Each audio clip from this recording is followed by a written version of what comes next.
नमस्कार, मैं doctor Navneet Tripathi, breast एवं एंडोक्राइन सर्जन, हेल्थ सिटी विस्तार हॉस्पिटल, गोमती नगर, लखनऊ। तो आज हम बात करेंगे थायराइड की गिल्टी के बारे में। काफ़ी टाइम मैं देखता हूँ ओपीडी में कि हमारे पेशेंट्स आते हैं और वो जो उनकी थायराइड की गिल्टी होती है, जिसको हम लोग आम भाषा में घेंगा या ग्वाइटर बोलते हैं, तो उसका ट्रीटमेंट काफ़ी दिनों से प्रोलॉन्ग कर रहे होते हैं, उसका ट्रीटमेंट नहीं लेते हैं और इस नाते गिल्टी का साइज़ बढ़ता रहता है, कॉम्प्लिकेशंस के चांसेस बढ़ जाते हैं। तो दो बातें मैंने देखी हैं कि पेशेंट्स के दिमाग में होती हैं या जो उनके मिथ होते हैं, जिन कारण से वो ट्रीटमेंट कराने से घबराते हैं। पहली चीज़ होती है, कई बार पेशेंट सोचते हैं कि थायराइड सर्जरी कराएंगे तो जो उनकी आवाज़ है उसमें कोई बदलाव आ जाएगा या फिर आवाज़ चली जाएगी। कई बार कुछ डॉक्टर्स ही बाहर ऐसा बोलते हैं कि ऑपरेट तो कर देंगे मगर आवाज़ की गारंटी नहीं है। तो ये मैं बताना चाहूँगा कि आज के डेट में अच्छे सर्जन्स, एक्सपर्ट सर्जन्स अच्छे सेंटर्स पे अगर थायराइड सर्जरी करते हैं तो वॉइस जो है, वॉइस का कोई इशू नहीं होता है।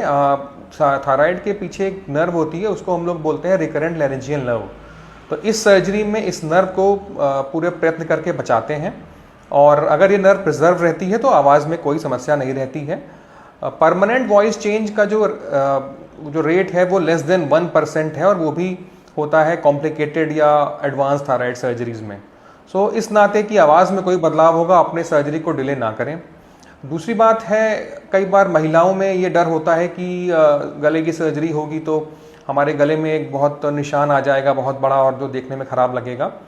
तो इसमें मैं बोलना चाहूँगा कि आजकल जो हम लोग सर्जरी थायराइड की करते हैं, सर्जरी दो तरह की होती है। एक होता है ओपन मेथड। ओपन मेथड में भी जब हम लोग जो टाँके लगाते हैं, जो हम लोग क्लोजर करते हैं, वो बहुत फाइन विधि से करते हैं। सूचर्स लगते हैं एब्जॉर्ब होने वाले, जिनको काटना नहीं होता है और मेरे मेजॉरिटी ऑफ पेशेंट्स में सर्जरी के 2-3 महीने बाद बड़ा मुश्किल से आपको जो स्कार होता है, इट इज़ बियरली विजिबल, तो वो बहुत अच्छे से हील होता है। सेकेंडली, आजकल हम लोग टोटली स्कारलेस थायराइड सर्जरी भी कर रहे हैं, जहाँ पर हम लोग बिना गले में चीरा लगाए मुंह के रास्ते से हम लोग थायराइड की गिल्टी को निकाल सकते हैं। ये सर्जरी कराने के लिए कुछ पेशेंट सिलेक्शन ज़रूरी होता है। जहाँ पर गिल्टियाँ छोटी हैं, नॉन कैंसरस है, वहाँ पर हम लोग पेशेंट्स को ये ऑफ़र करते हैं।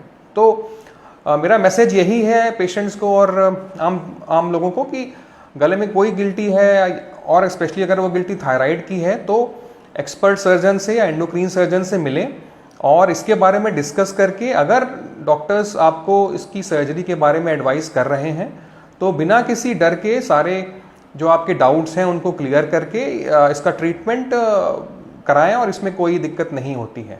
Thank you.